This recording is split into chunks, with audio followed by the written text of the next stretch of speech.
Today on the Big 6 in 60, the Hawks go up 2-1 on the Knicks. The Hawks emerge victorious in a pretty crazy game. The Timberwolves take a series lead against the Nuggets. We have to start with Jaden McDaniels. And a deep dive into the first round of the NFL Draft. After months of us talking about it, a lot of speculation. This is the Big 6 in 60, the 6 biggest national sports stories from our local experts at the Locked On Podcast Network. We bring you the real story, why it matters, what's next, who wins the big game, and more, all in 60 minutes. The Big 6 in 60 starts now. Thank you for making the Big 6 in 60 your first listen of the day. Part of the Locked On Podcast Network, your team every day. Today's episode is brought to you by FanDuel. Download the FanDuel app now by visiting FanDuel.com and win $300 in bonus bets if your first $5 bet wins. The Hawks beat the Knicks in Game 3 after another crazy finish to take a 2-1 series lead. Brad Rowland with Locked On Hawks breaks it down. I'm coming to you live from State Farm Arena after Game 3 of the first round series between the Hawks and the Knicks. And the Hawks emerge victorious in a pretty crazy game, a high-energy game, a really fun one to be in the building for, 109-108 in this spot for the Hawks, who take the lead in the series. Of course, that's the headliner of the night.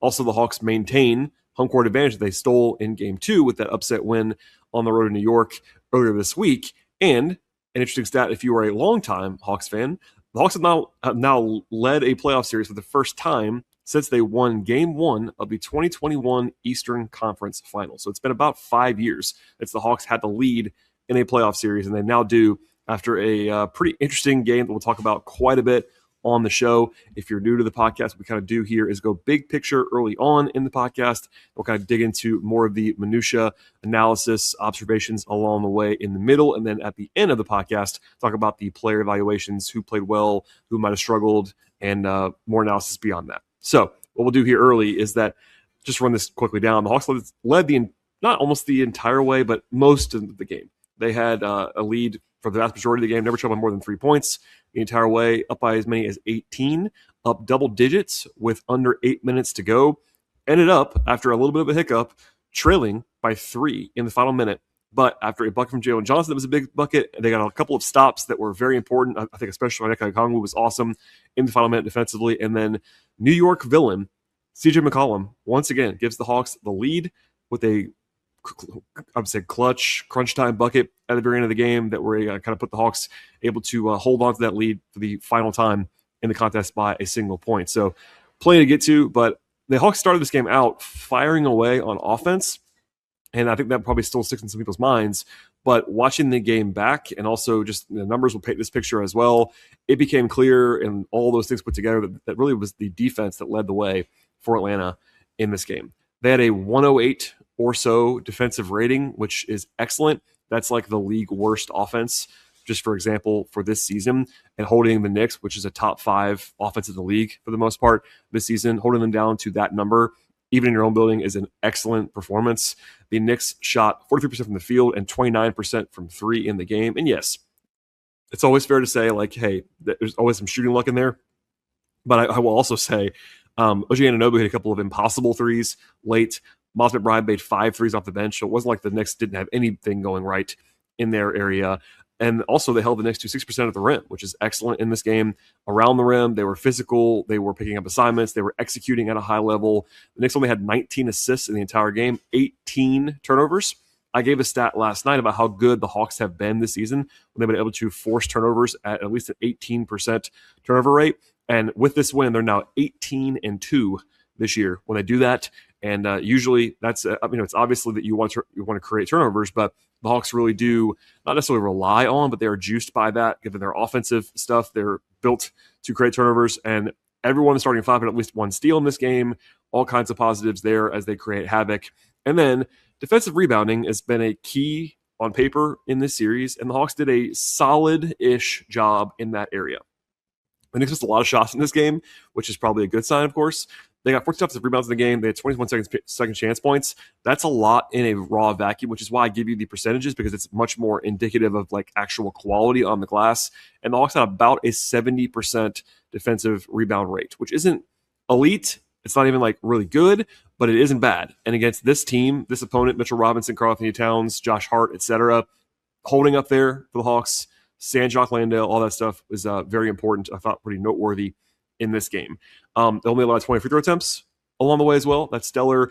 And Jalen Brunson, who is an All-NBA player and a star for sure, has now been bottled up in all 3 games. And I did this last night on the podcast. If you listened to that, you would already know. But if you didn't, please check out. Even now, it's still relevant. I talked to Fred Katz 2 days ago. I did an episode last night about all kinds of different things about the series. But in that discussion, I just noted that, Brunson's scoring points. He's always going to score points. But he's doing so without very much efficiency in this series. And that happened again today. Yes, he had 26 points. That's a lot of points. But he did it on 25 shooting possessions. And he had 4 assists in 40 minutes. So the Hawks are doing a great job on Brunson. Kudos to Dyson Daniels. Kudos to Nikhil Alexander-Walker. But it's never just those guys only as well.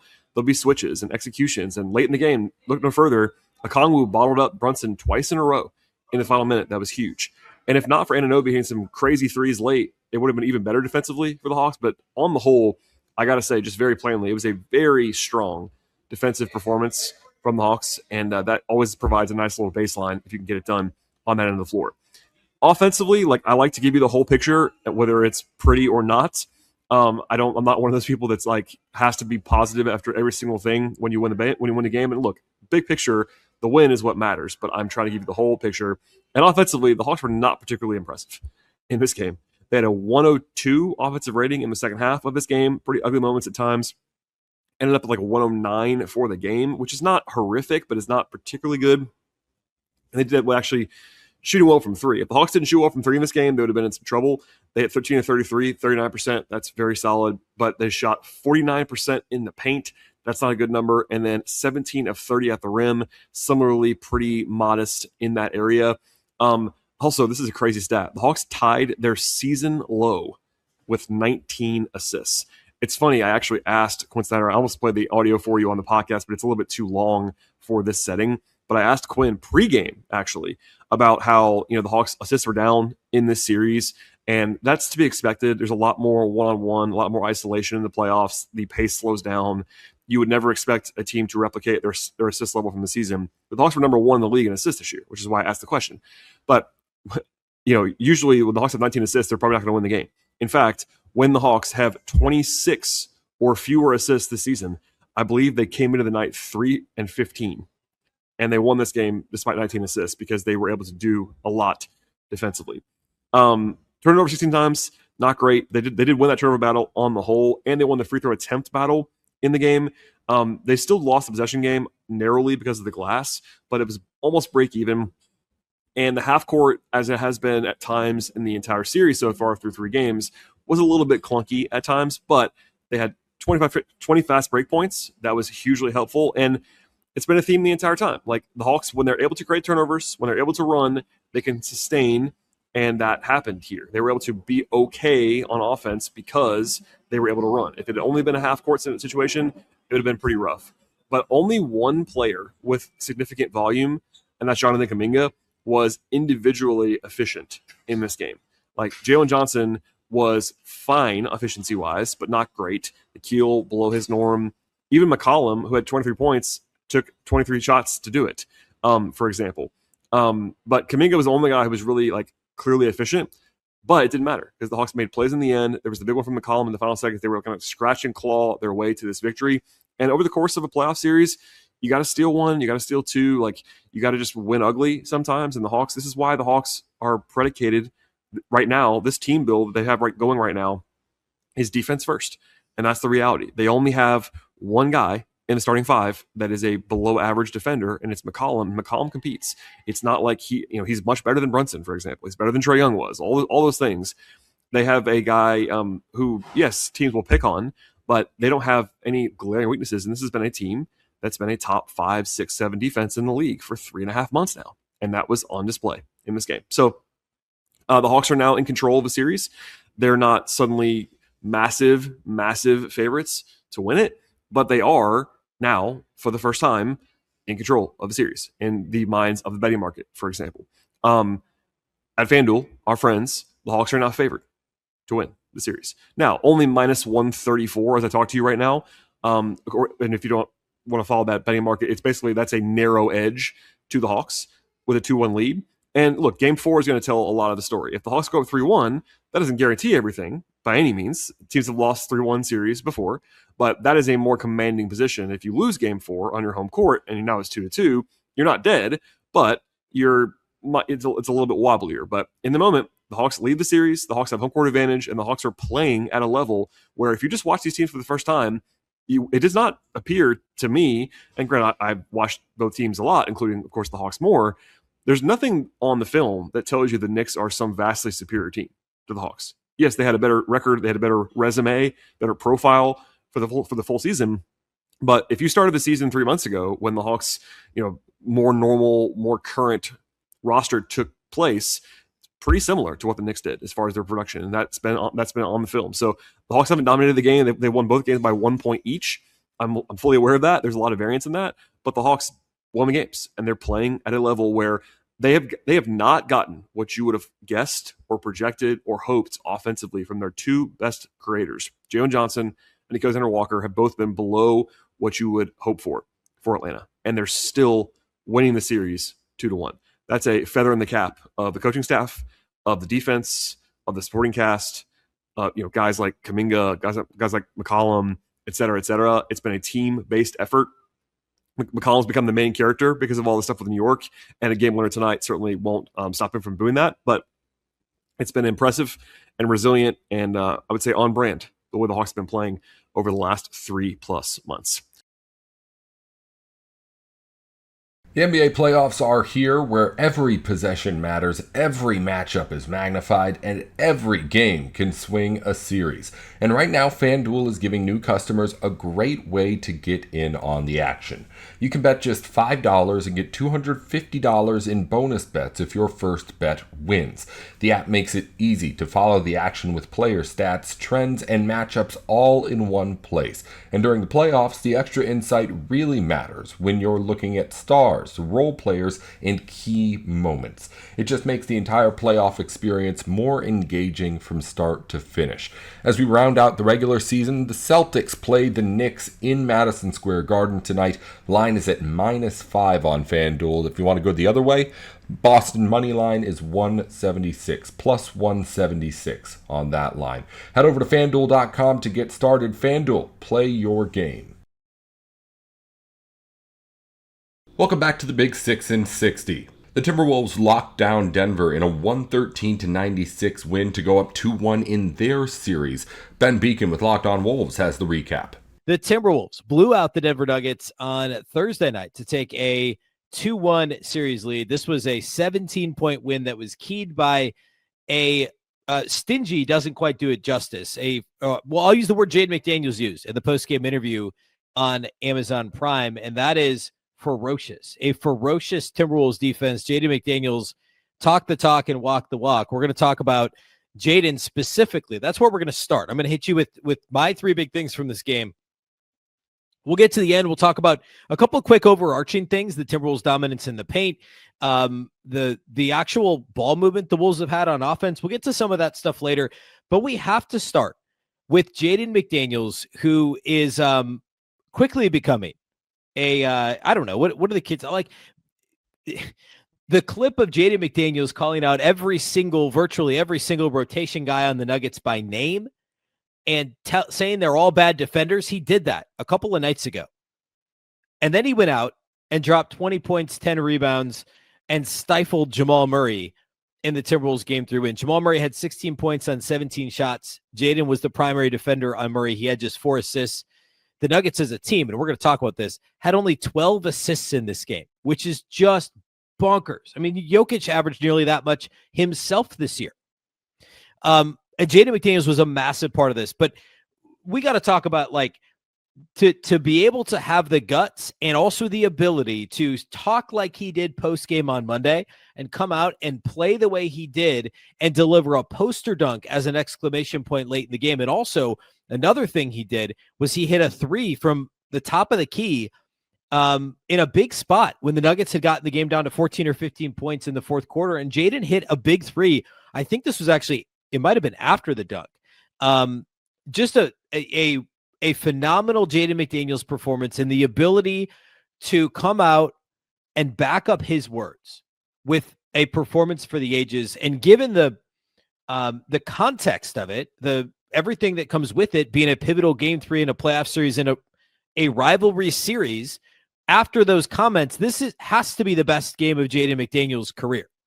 Or at least the combination of things, like a 20-10. Obviously, he's had bigger scoring nights. He's had other double-doubles. He's had other lockdown defensive performances. But given the stakes and in the wake of the comments and the Aaron Gordon, brother, I don't care reaction to the reporter who asked about what Jaden said, and the David Adelman, I mean, come on, David Adelman, like, you want people to look at your defensive rating? I mean, it was 2 games. First of all, who's citing defensive rating after 2 playoff games? That's not going to tell you anything. And I mean, I don't know. I could have told you. I did tell the listeners and the viewers of this show coming into the playoffs, the Nuggets are a bottom 3rd defense in the league this year. There's a lot of places for the Wolves to exploit. And then, no Peyton Watson is terrible for Denver. And then on top of that, of course, no Aaron Gordon in this game with the calf injury. And frankly, like, Aaron Gordon obviously would have made a difference, but I don't know that the outcome's any different, right? Aaron Gordon looked fairly diminished in game 2 as it was. All that to say, the headline here is Jaden McDaniels, more so than anything else. And sure, we could say it was the Jaden McDaniels response, juxtaposed with the lack of a response from Denver. And I said this. I had a conversation with somebody the other day that said, it's pretty bold to call a team out like that. And my response was, I don't know that Denver's got dogs on that team. I don't know that they got guys who are going to respond to that and actually be able to perform. And the answer, at least on this night, it was a resounding no. Jamal Murray was not good. Nikola Jokic was not good. And nobody else showed up at all, outside of a couple of Tim Hardaway threes and a crazy post move from Zeke Naji in the first half when he got into the game. He scored 10 points. Like, there's nothing else. Christian Brown scored 2 points in this game. Cam Johnson scored 6 points in this game. They don't have the horses. And the guys they do have, not only do they not respond, Jaden was right. They're just not good defenders. And we'll talk about the Wolves offense a little bit later, but I think that the headline is the Jaden McDaniels piece. And that's my number one of my 3 big things. Jaden was phenomenal in this game. 20 points on 13 shots. He was 1 of 3 on threes. He was 8 of 10 on 2-point shots in this game. Hit a couple of his little floaters, a leaner, the poster dunk, a couple of putbacks that he had. Just a really nice, well-rounded Jaden McDaniels performance. The 10 boards, 4 of them on the offensive glass, 3 assists, 0 turnovers for Jaden McDaniels. 0 turnovers. I believe Minnesota had 2 first-half turnovers, period, in this game. They finished with 10, which is still obviously a reasonable number, but considering 8 of them came in the second half, not ideal. 1 steal and 1 block for Jaden McDaniels as well. A fantastic performance. And again, the primary assignment on Jamal Murray, he was attached at the hip to Jamal Murray, everywhere around the court. Did a really good job, but somehow only had 2 personal fouls in this game. And Ant was in foul trouble. We'll talk about that. Rudy was on the edge of it, never fully into foul trouble, but like Rudy, Dante, Ant, all with 4 or more fouls. Naz Reid had 4 fouls in just 18 minutes.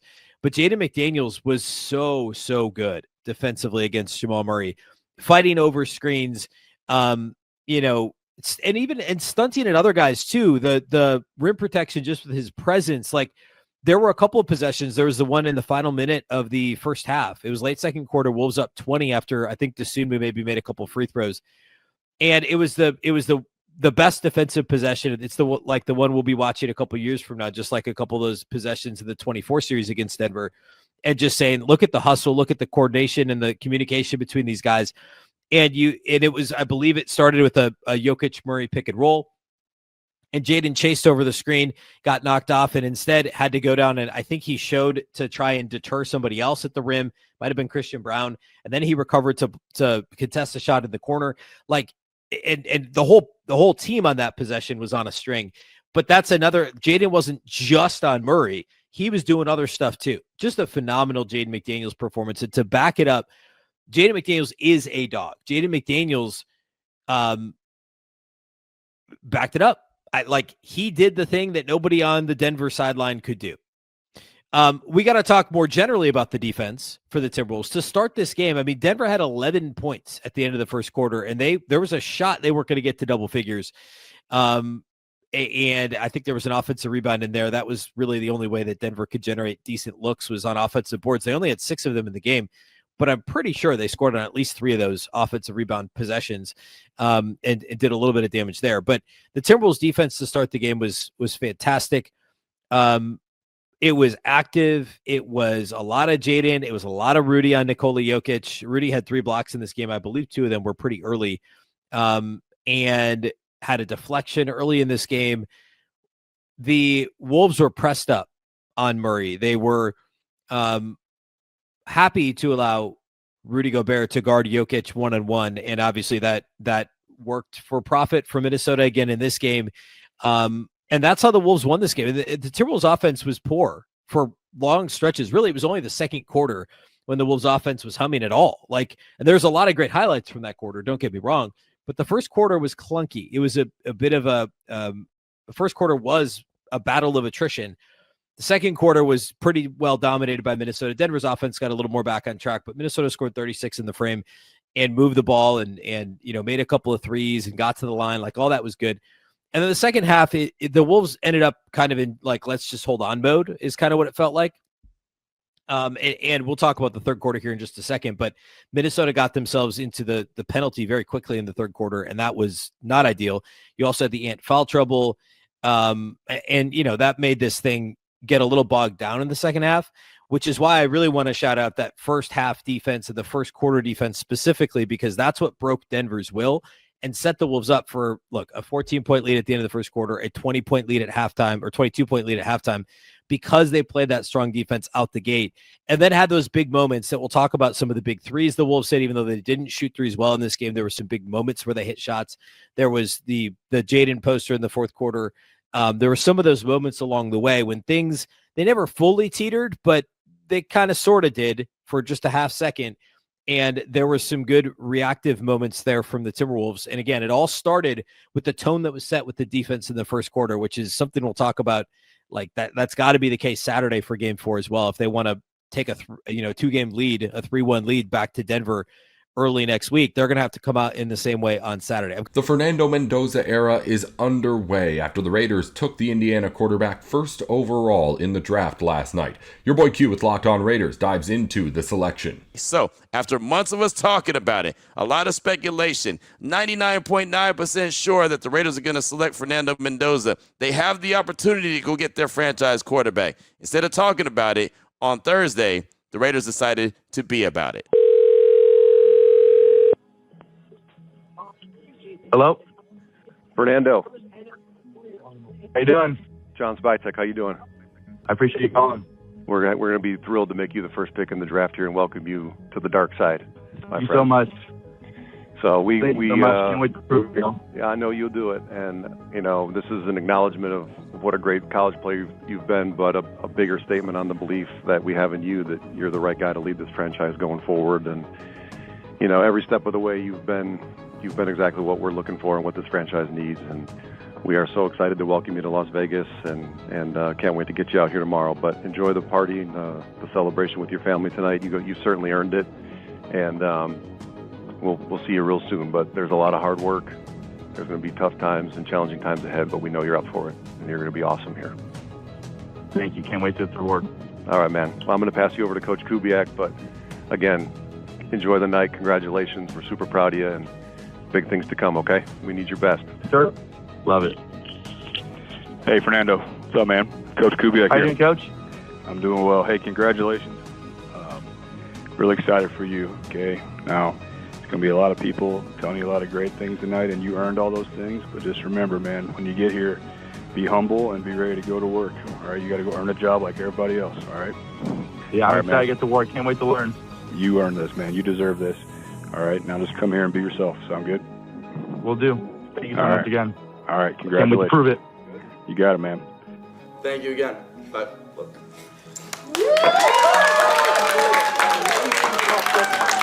With the first pick in the 2026 NFL Draft, the Las Vegas Raiders select Fernando Mendoza, quarterback, Indiana.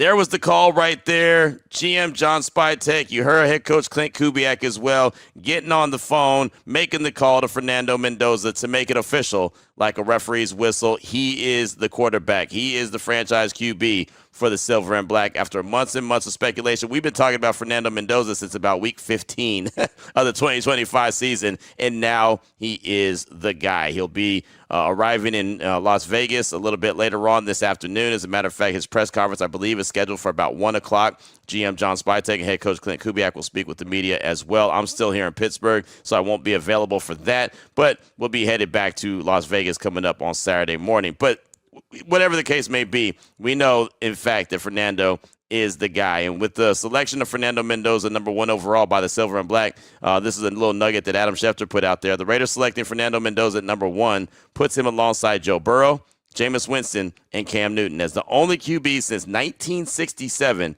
to win the Heisman Trophy, a national title, and go number 1 overall in the NFL draft. So just wanted to pass that along. And look, I mean, I've been talking to a lot of people since I've been here in Pittsburgh. I've been on a lot of different radio shows, a lot of different podcasts, just speaking with the media at the draft on Thursday. And man, I mean, everyone, the foregone conclusion is that Fernando Mendoza is going to be that guy with everything that he's got between the ears, with his work ethic, with the way that he wants to be a sponge and learn. I mean, this is such a great opportunity for the Silver and Black. And, you know, look, when you take a quarterback number 1 overall, look, you could take a quarterback in round 2. You could take one in round 3. I mean, DC came out of round 2, right? And everyone still felt pretty good. Like, hey, man, that's going to be a good quarterback. But when you take one number 1 overall or in the top 3, whatever the case may be in round number 1, it just feels different.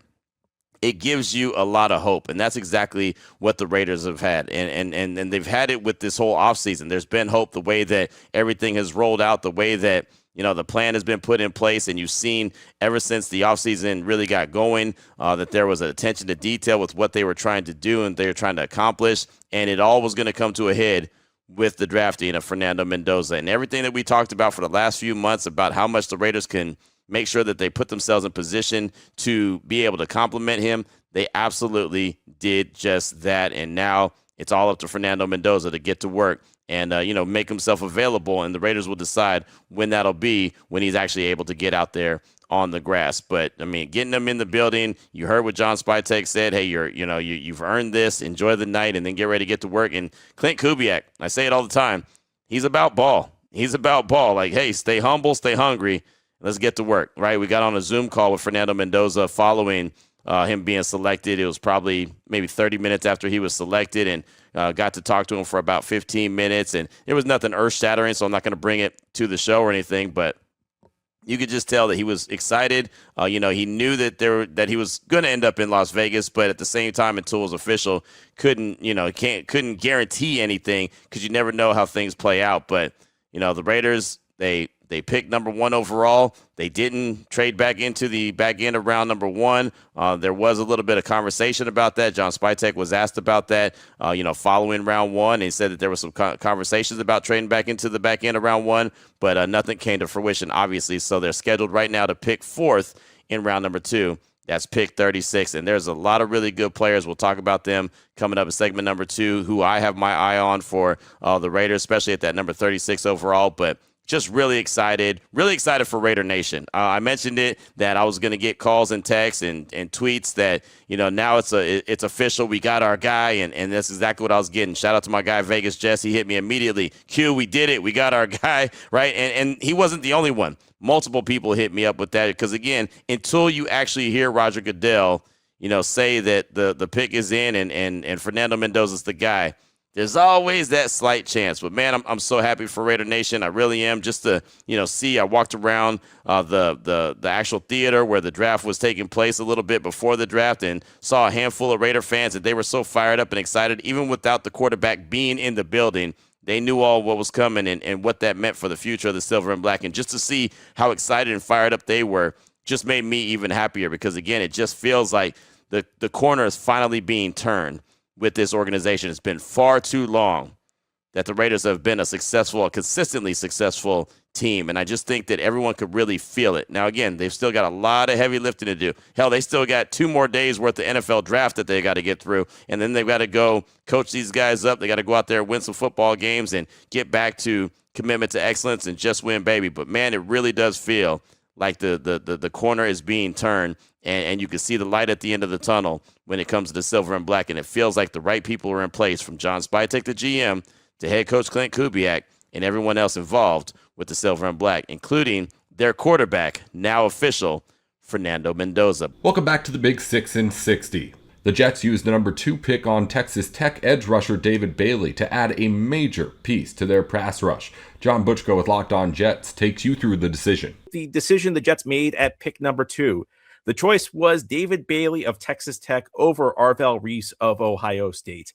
Now, over the last couple of months, it really felt like it was going to come down to one of those 2 players. Early in the process, Reuben Bain Jr. of Miami was in the mix, but he kind of fell out the deeper we got into the process. And as we got closer, there was a little bit of buzz about Sonny Styles, but it never felt like he was a serious consideration. The decision always felt like it was either going to be Reese or Bailey. And in many ways, the choice the Jets ultimately made came down to what they truly valued. And I think the decision to choose Bailey tells us that they value proven pass rush ability, because that's what Bailey provides. Bailey had an outstanding final season at Texas Tech, where he registered 14.5 sacks and a very, very high pressure rate. And you may look back to his earlier college career at Stanford, and you may say, well, the sack totals really weren't that good. But if you look under the hood, he was generating pressure at a really high rate. His final 2 years at Stanford, pressure rate was around 20%. And his sack rate was actually pretty similar those last 2 years at Stanford to what he did in his final college season at Texas Tech. In Arvell Reese, you had a prospect with a lot of potential. Reese was an All-American this past year at Ohio State, just as Bailey was at Texas Tech. But Reese brought a different profile because it wasn't really clear what his role was going to be. He was a guy who kind of moved all over the place in college. He was not a full-time edge guy. He did not rush the passer all that much. He spent a bunch of time at off-ball linebacker. So the question was, is he a linebacker who's going to play more off-ball? Is he going to be an edge guy? Is he going to be a hybrid, do a little bit of both, maybe depending on the matchup, play more coverage? It wasn't really clear. But one thing that was clear about Reese is that he was less of a finished product, particularly as a pass rusher. And Reese himself even admitted that he really did not work on pass rushing moves all that much at Ohio State. Now, you could look at this one of 2 ways. You could say, well, he's got a long way to go. Or you could say, you know what? He was still a really good player, despite not really developing much as a pass rusher. Wait till he gets NFL coaching. Let's see what he can do. Well, the Jets clearly valued pass rushing. And it's easy to understand because looking at the way this defense was constructed over the course of the offseason, one thing was clearly missing, and that's the dominant pass rusher. Aaron Glenn's going to run a defense where the Jets will blitz a lot. So I think they're going to try and manufacture a pass rush. But even if you're going to run a defense like that, you're going to want at least one guy who you can trust to consistently get home. A guy who can consistently get to the quarterback. And that's what I think the Jets believe they have in Bailey. Again, his pass rushing was actually more consistent than the numbers would suggest in college. And I actually think there are some fairly easy fixes NFL coaches are going to be able to do with him to develop him even further. He's already a good pass rusher. I think that with a little bit of work, and I think that sometimes coaches underestimate how hard it is to help a player improve once he gets to the NFL. But players like Bailey, who are already good pass rushers, but maybe just need a little bit of refinement on some of their moves, that tends to be the low-hanging fruit for coaches developing players. And make no mistake about it, the hope is that Bailey is a transformational player for this defense. Is that a fair thing to put on a rookie entering the NFL? Well, in some ways, maybe it's not. But he was the number 2 overall pick for a reason. And there's also a reason the Jets passed on Reese and other high caliber players. And that's because the Jets believe Bailey can be a star. Now, as we've gotten deeper into the draft process, one of the things that I've said over and over is that this is not a typical year. And I don't think Bailey's a prospect on the level of, say, Aiden Hutchinson 4 years ago, or, the Bosa brothers, Joey Bosa, who was drafted in 2016, or Nick Bosa, who was drafted in 2019. I don't think he's Myles Garrett from 2017, but he's still a really good prospect. And I don't think you necessarily need to be an all-pro to be the sort of guy who can change a defense, the sort of guy who can give offenses problems. And that's the sort of guy the Jets have lacked for a really long time. I mean, we had the Bryce Huff season. We had the Jermaine Johnson season. You want to go back, there were a couple of decent Calvin Pace seasons. But in many ways, the Jets have been searching for a dominant edge rusher for close to 2 decades, ever since exactly 20 years ago. In fact, John Abraham left. The Jets traded John Abraham that offseason, the 2006 offseason, after giving him the franchise tag. They ended up getting a first-round pick in return. It was a 3-team trade with the Falcons and the Broncos. And the Jets ended up using the pick they got from Abraham to select Nick Mangold. So, the trade actually worked out pretty well for the Jets. But what has not worked out is the Jets' inability to get to the quarterback from the edge. The years the Jets have had good pass rushes, the Rex Ryan years where they manufactured a lot of pressure, that helped.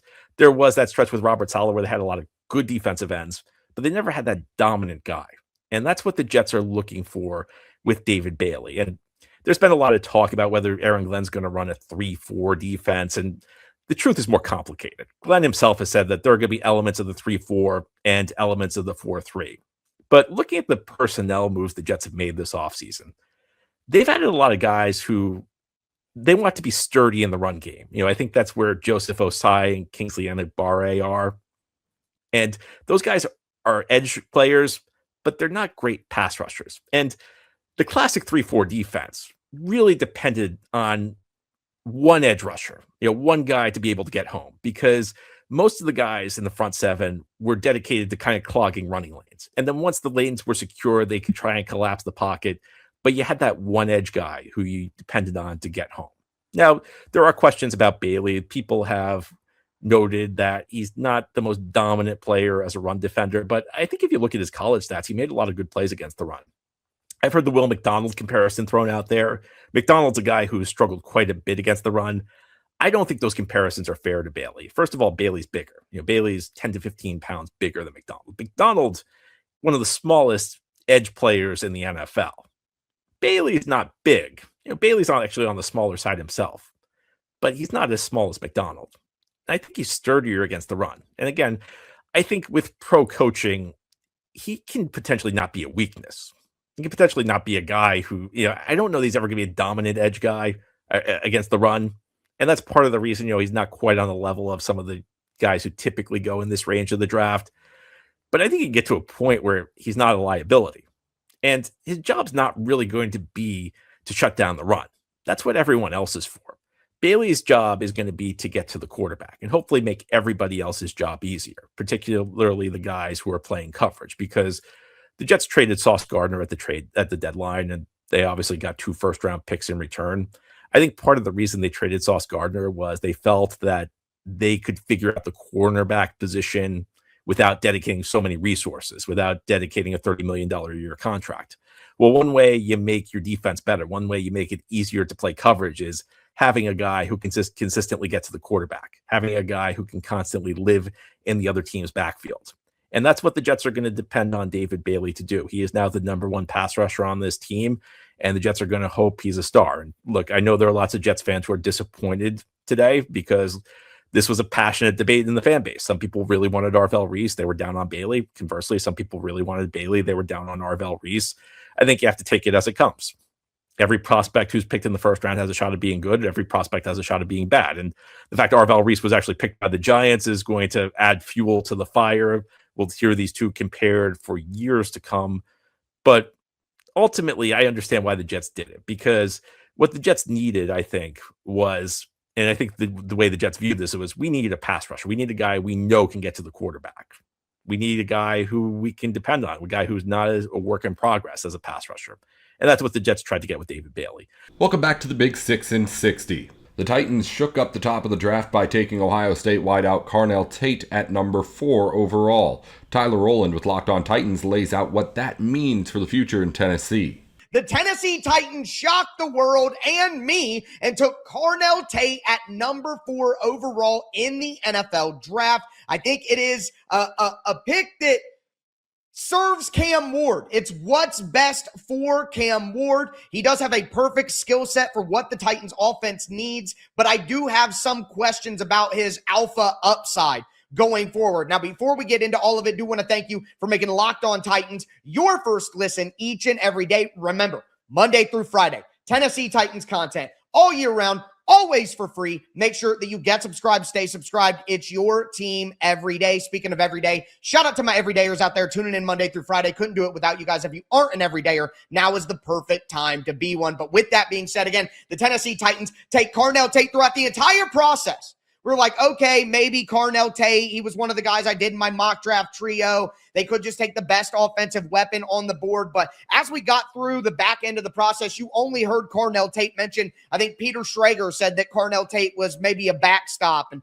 Carnell Tate was always that side option that never really was taken seriously. It was going to be Jeremiah Love. It was going to be one of the edge rushers. It was going to be Sonny Styles all week. Not only did the Tennessee Titans pass on Sonny Styles, not for Jeremiah Love, not for an edge rusher, they passed on Sonny Styles for a wide receiver. So we know that that was clearly smoke screen the entire time. But you look at Carnell Tate, and again, I think the obvious logic for the Carnell Tate pick is we need to support Cam Ward. For all of you people saying, how can they not take offense? How are we going to score points? How are you going to make your young quarterback better? How do you support Cam Ward and get him to his potential? Look at the group that they have right now. You are rewarded by this pick of Carnell Tate, and it's clear that Mike Borgonzi was standing on the table saying, no, we are going to help our young quarterback. Now, I do believe that if Jeremiah Love would have fell one more spot, if Jeremiah Love got to number 4, I think the Tennessee Titans were going to pick him. But I think when the Titans got on the board, they said,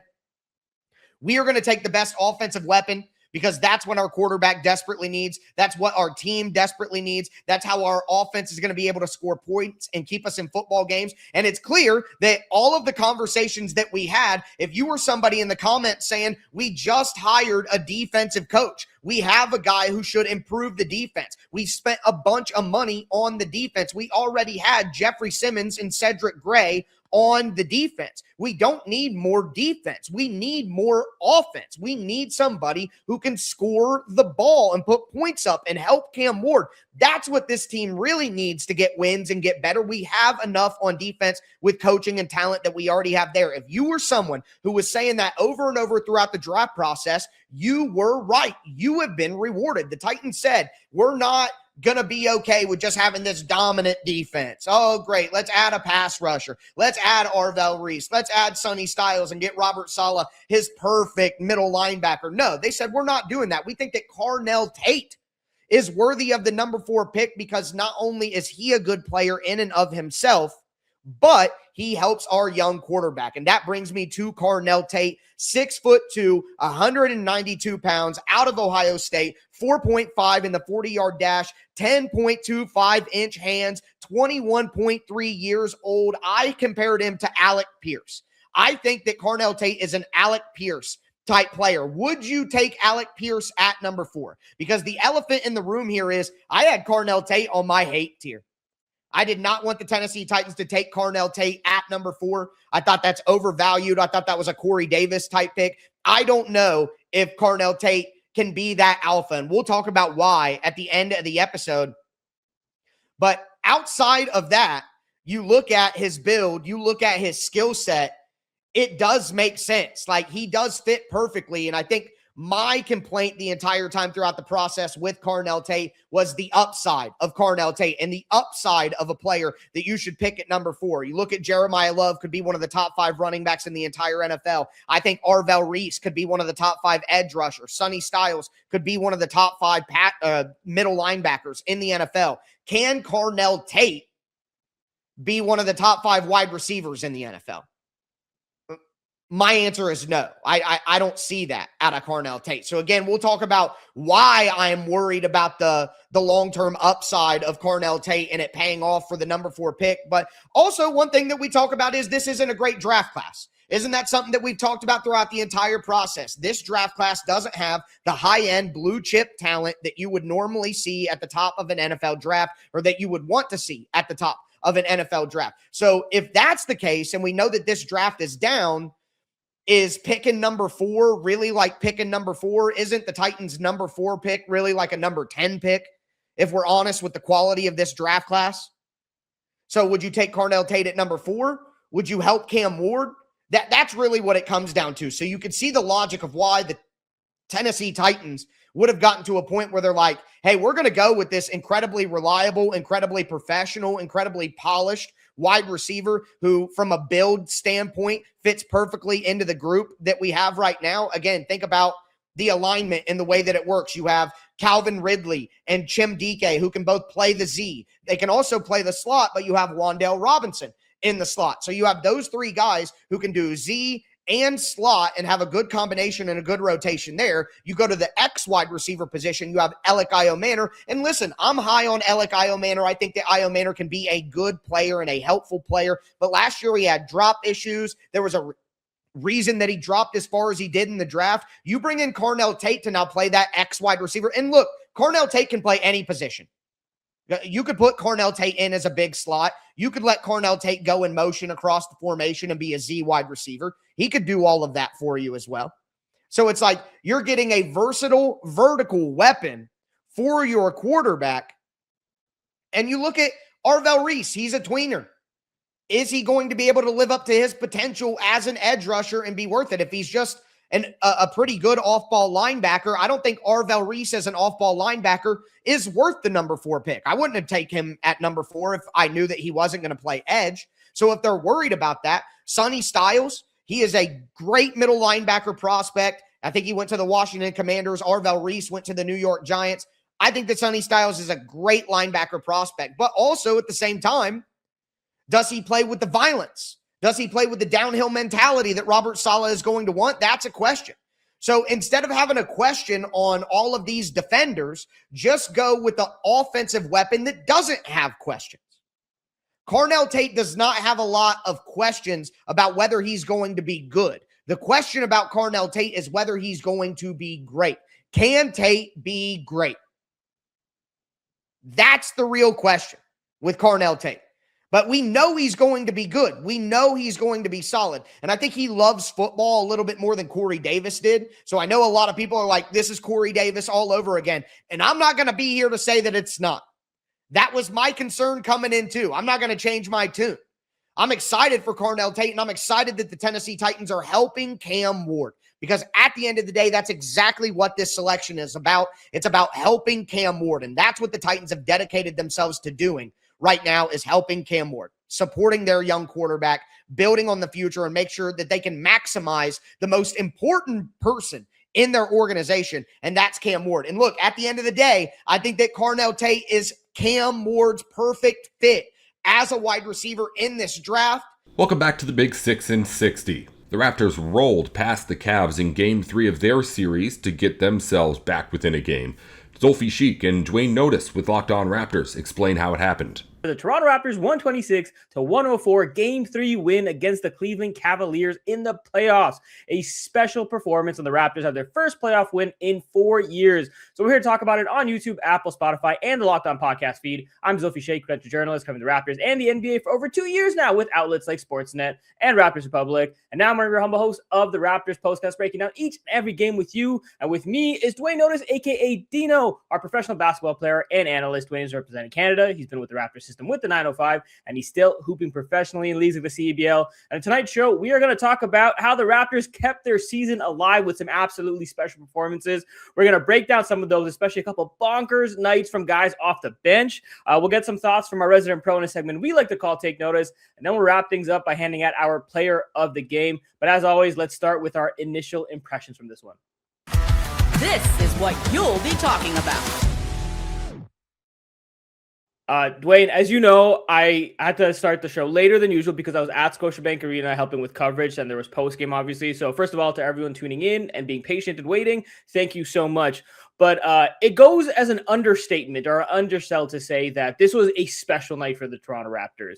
up and down the roster, the contributions they got. Scotiabank Arena was absolutely rocking. I told you right before we hopped on, that might be the most fun I've ever had being at a game, from the crowd and just like the atmosphere, the energy, the players stepping up in the moments. But what I wanted to kind of start the show off with and get your thoughts on, Dwayne, was talking to Kenny Atkinson and all the Cavs guys after the game. Obviously a tough night for them. What they kept reiterating was this felt like the Raptors won the battle of force. They were the more aggressive team, whether it was the battle of like wills, 50-50 balls, Kenny Atkinson kept saying, rebounds, especially in the second half, fighting over screens, stuff like that. When it came to all the effort things, that's how the Raptors really separated themselves, especially in the second half after the first half was tied. Like, from your perspective, watching it, what did you see that allowed the Raptors to really win this game and truthfully save their season for a couple games? Yeah, honestly, they play with a sense of desperation. And I don't want to use that word lightly or in a negative light. They played as if the season was on the line. They went all out tonight. You mentioned the effort plays, but the Raptors were doing a great job. We're so accustomed to seeing them kind of play behind the 8 ball. But today, I feel like they weren't a step slow. I feel like they were the initiators. They were the ones that were being more physical. And we even saw it with guys getting into early foul trouble again with the way that the game is being called right now.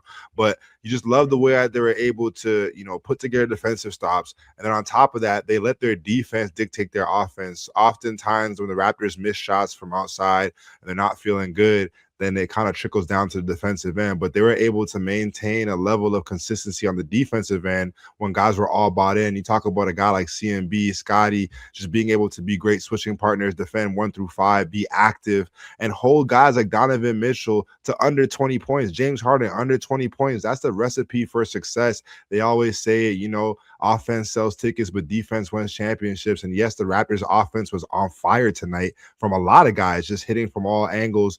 But it was their defense that I think was the emphatic point that helped them win this game today. So for them just being one sound, one mind on the defensive end, I think played a major role into the way they're able to get stops, get turnovers, and just wreak havoc on the Cavs to the point where they couldn't really find a rhythm and get into their offense like we've seen them do at a high-powered rate. So again, the Raptors just get into loose balls, using their length, disrupting the Cavs when it comes to just getting a lot of deflections, getting out to shooters, scrambling, rotating. I think they did a great job of just setting the tone tonight. Hopefully they can do that in the next game.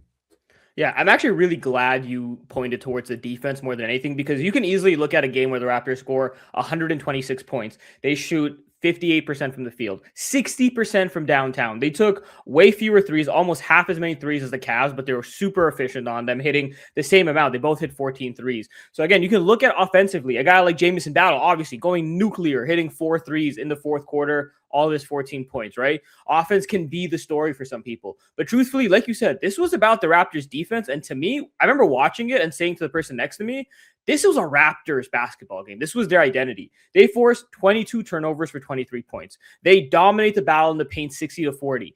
And like guys like James Harden, super uncomfortable all night. His first 2-point attempt didn't come to I want to say the second quarter or later.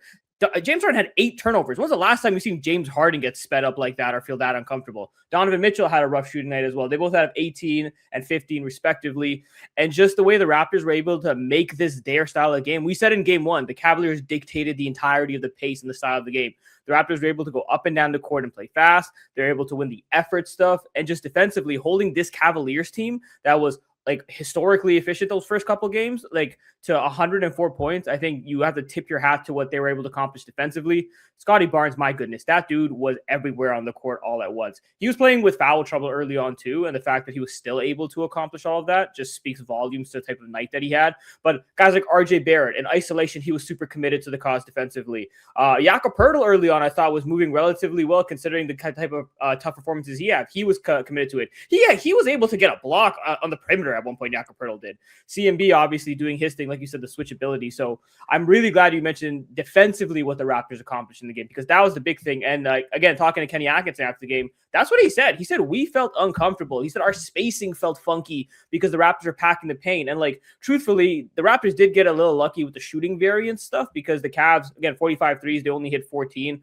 They're maybe not going to shoot that poorly all the time, but the Raptors were being intentional about that. It's we're going to dare these other guys like Max Strus and Jalen Tyson to beat us, because we've been getting carved up inside by James Harden and Donovan Mitchell, who are just feeding their bigs. So they made an intentional decision, and it paid off in droves tonight. So It was very awesome to see what they're able to do defensively.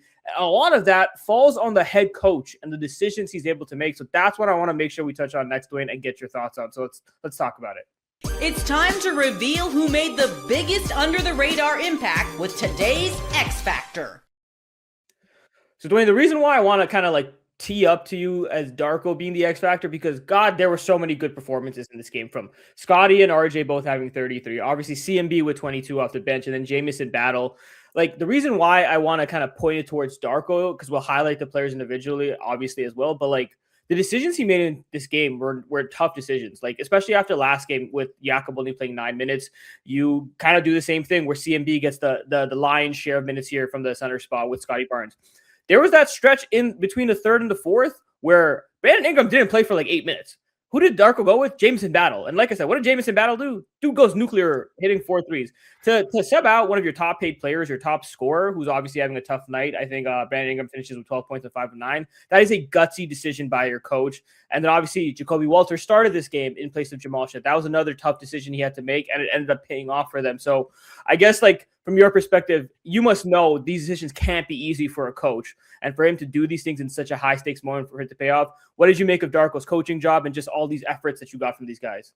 Man, all the confidence in the world to him to make those type of decisions, like you mentioned, being in the playoffs, just this deep into the season, you have to stick with your gut. And I think he did a great job of adjusting. That's what playoff basketball is about, right? Every single game is a new opportunity, new life. It's a new battle. You have to assess it appropriately. And I think he did a great job of making that tweak. I like the fact that Scotty was starting at the 1 today, being able to be the aggressor on the offensive end. We saw him get going early. And that's something we haven't seen lately, but establishing his offensive game for himself in the first quarter, I think was a major reason why he was able to be all over the court tonight, because again, he had a plethora of plays and moves where he was able to just dominate inside the paint, because other teams, especially the Cavs, are so accustomed to him kicking the ball out. But when he's keeping the ball and being aggressive, I think the Raptors really follow suit. So again, Darko sticking with his gut, making that decision is definitely tough to try and do that in this part of the season. And then you also mentioned the other decision of keeping a guy like BI on the bench. And I think anybody who's a basketball player like myself knows that when you want to win, you'll do whatever it takes to win. So if the other guys have it rolling, I've been on teams where I've started and I may not have the best game and someone off the bench is playing really well. You got to stay with them. You got to stick with the hot hand and you got to try something new. So again, Darko searching for answers and he found them today. So him being able to trust his gut and make decisions on the fly, again, is one of the reasons why he should be considered the X factor for today.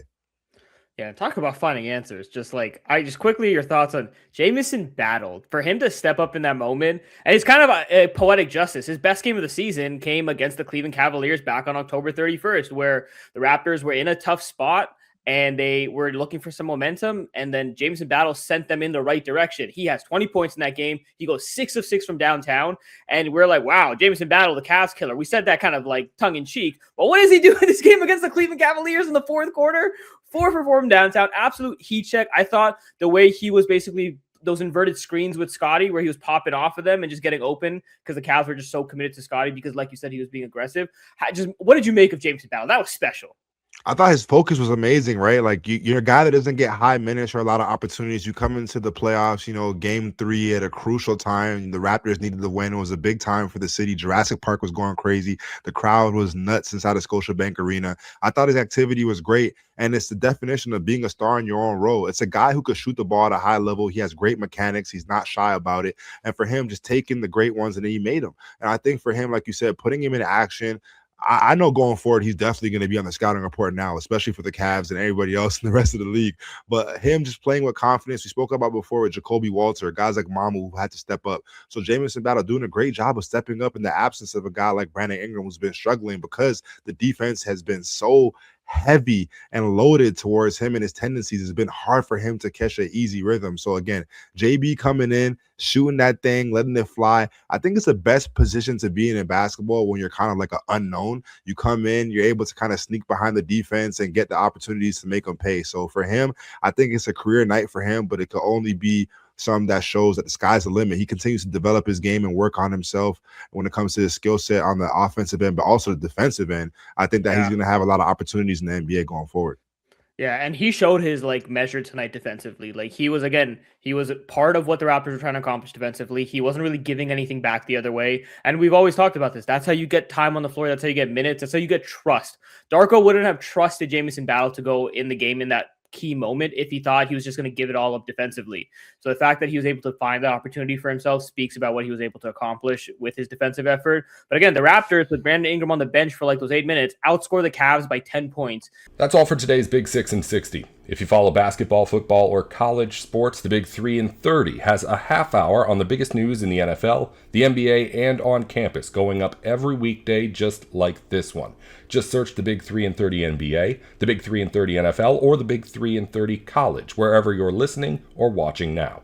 Thanks again for tuning in to the Big 6 in 60.